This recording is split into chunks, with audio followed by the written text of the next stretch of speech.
na ang bawat Pilipino ay hindi lang po nakukuha sa ganda ng trofeo, sa bigat ng trofeo. Ito po isang tanda na meron pa ho kayong karagdagang obligasyon sa inyong balikat na dapat ipagpatuloy sa inyong larangan. Congratulations po sa inyong lahat at mabuhay po kayong lahat.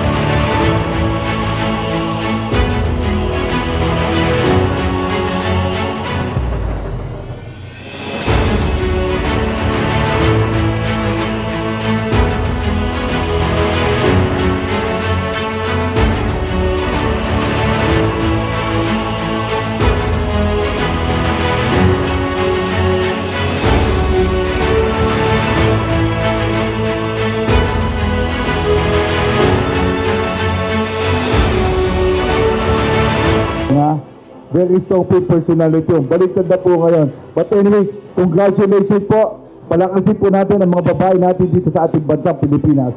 Magandang gabi po sa inyo lahat.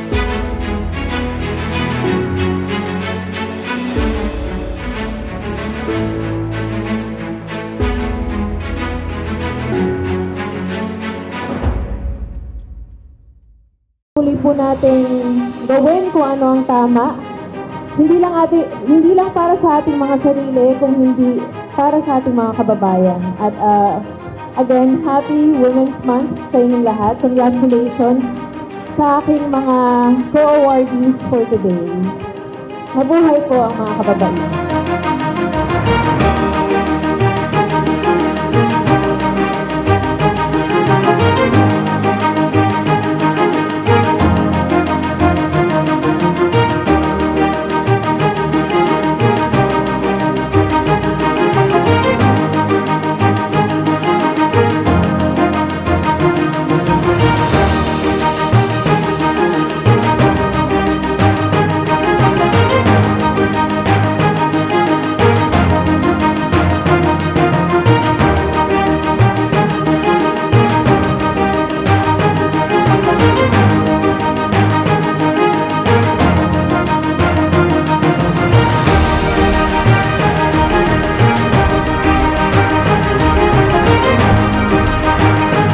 Without this kind of recognition, it's a commitment on our part that we also inspire our community and our kababayan to perform also better and serve our community better because for us, hindi lang ikaw ay babae, but tayo ay babae. So, good afternoon.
susunod, pinipili nating mga kababaihan na tumindig, magsilbi sa Panginoon at magmahal para sa bayan.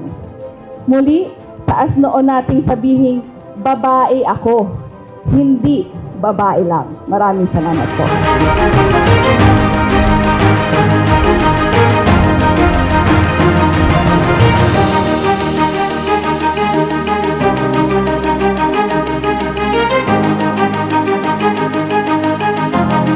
Ay hindi lamang tungkulin.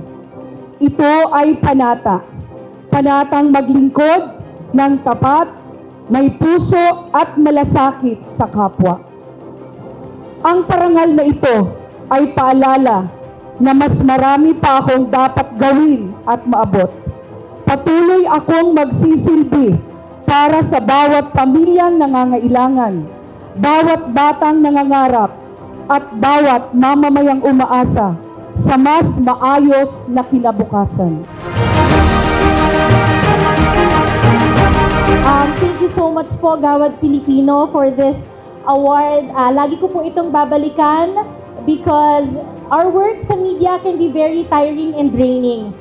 But with passion and strong commitment to the responsibilities of a field reporter, talagang magtatagal ka and malayo po yung mararating ninyo. And to share to everyone, this is the first ever award po na matatanggap ko po bilang isang TV reporter sa field. So maraming salamat po. This will remind me every time I look at this trophy that babae ako and kaya ko.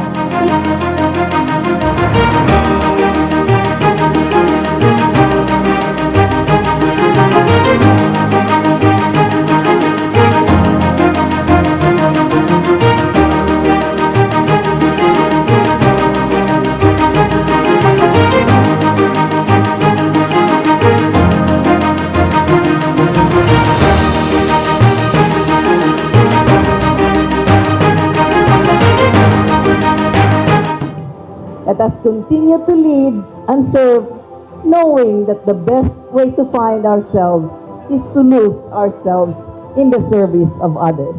Maraming salamat at mabuhay!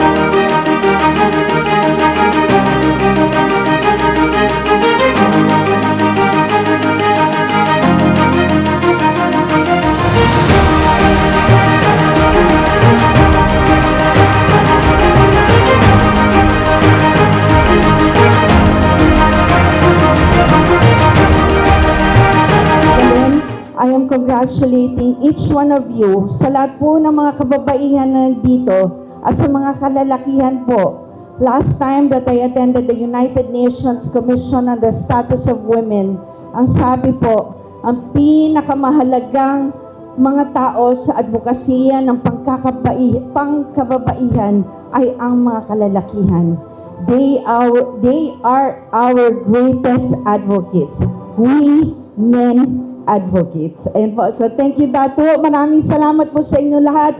Congratulations, and may this serve as an inspiration for us to speak up, to stand up, and to lead with courage and determination para po sa ating bayan. Maraming salamat po, and thank you very much, Gawad Pilipino. Babae Kaway.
regret or what's the process in doing so.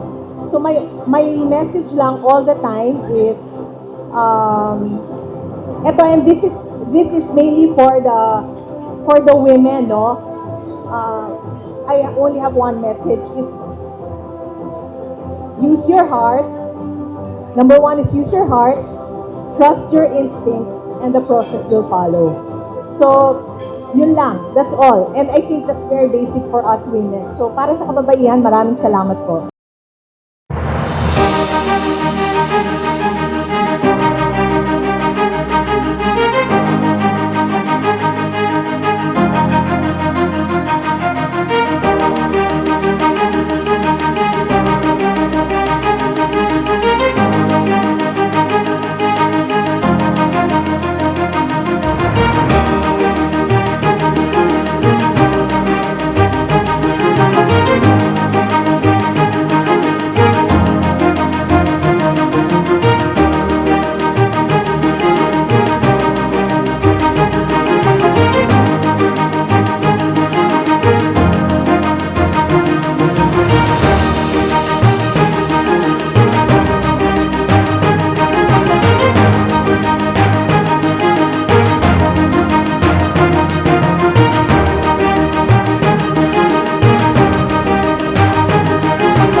At tulungan ang mga tao na mag-build ng buhay na hindi lang successful, kundi meaningful, purposeful, at anchored in faith. Sa lahat ng mga amazing women na nandito today, magpatuloy tayong mag-support sa isa't isa, mag-speak life sa isa't isa, at ipaalala sa bawat isa kung sino talaga tayo. Dahil kapag ang isang babae ay umaangat sa kanyang purpose, hindi siya umaangat mag-isa. Inaangat niya ang pamilya, inaangat niya ang komunidad, at inuhubog niya ang susunod na henerasyon. So today, I stand not just a woman being recognized, but as a woman on a mission. And I declare this, we are not just women, we are Iser, lakas, tulong, at pag-asa para sa henerasyong ito. And whenever God places us, we will rise, we will serve, and we will make a difference. All for God's glory. Maraming salamat at happy Women's Month sa ating mga lahat.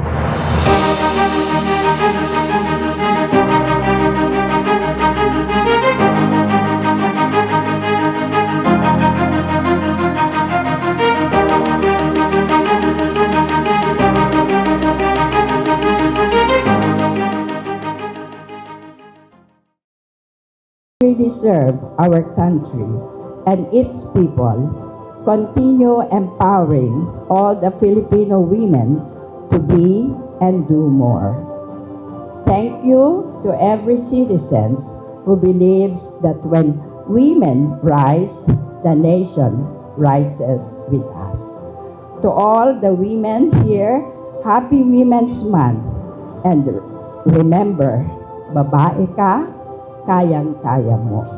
It is in my heart and in my soul to help people, especially the most vulnerable senior sector of our society, the senior citizens, and the helpless and battered women. Maraming salamat at mabuhay ang Pilipinas. Mabuhay ang mga kababayan.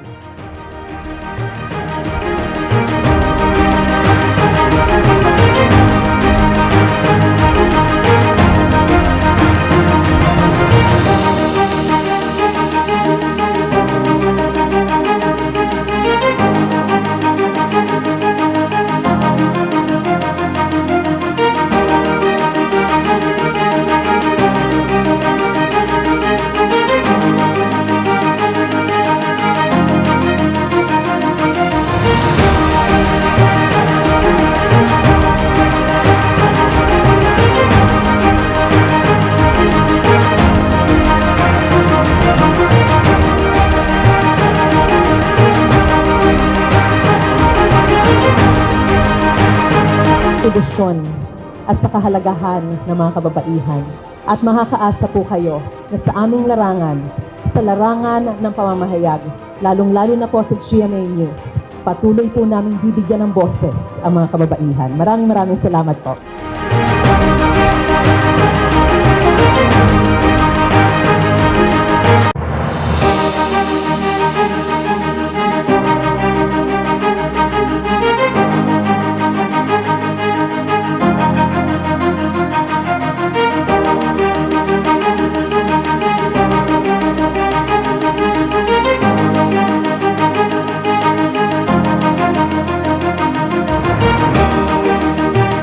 Tells a woman that she is beautiful, that is appreciation.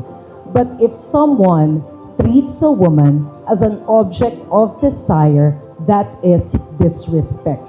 At hindi po yun katanggap-tanggap. So we need to speak up all the time kapag nakakakita tayo ng ganitong pagtrato. Muli, marami pong salamat.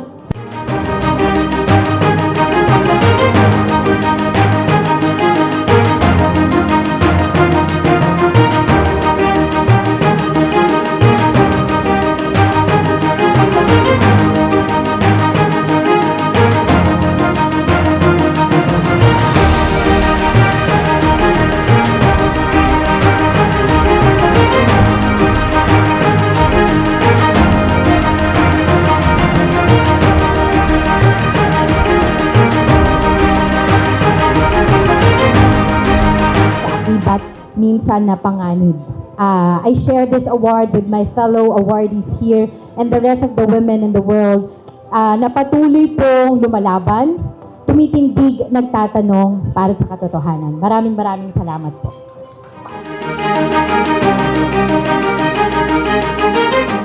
Pantay-pantay ang karapatan ng lahat ng mga kababaihan sa lahat po ng sektor, from media to the Philippine National Police. It's so nice to see everyone from different walks of life na nakikita po namin ngayon dito na may kanya-kanya pong naging ambag po. And so we pray for more women, strong women who will fight for equal rights po para po sa ating lahat. So God bless you po. Maraming pong salamat.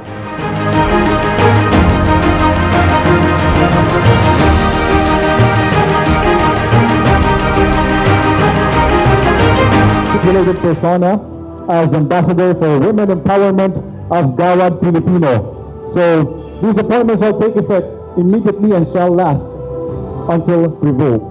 Signed, Founding Chairman of the Gawad Filipino Awards, Dr. Danilo P. Mangahas, given this 22nd day of March 2026 in Quezon City, Philippines.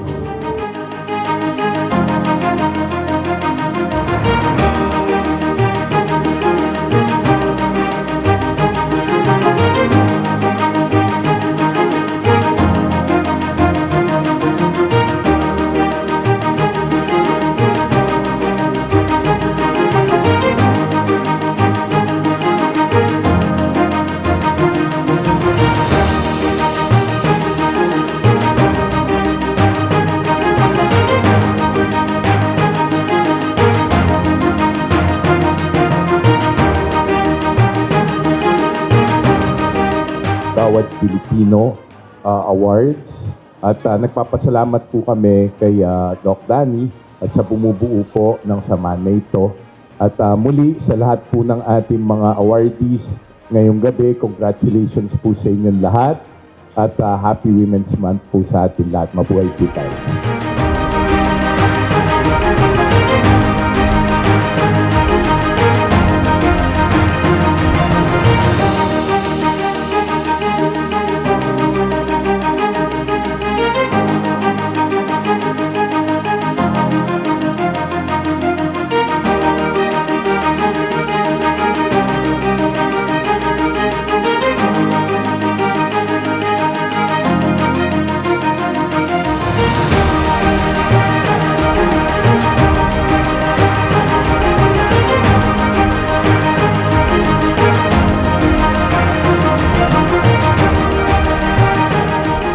Your story reminds us all that when women lead, the world prospers and justice.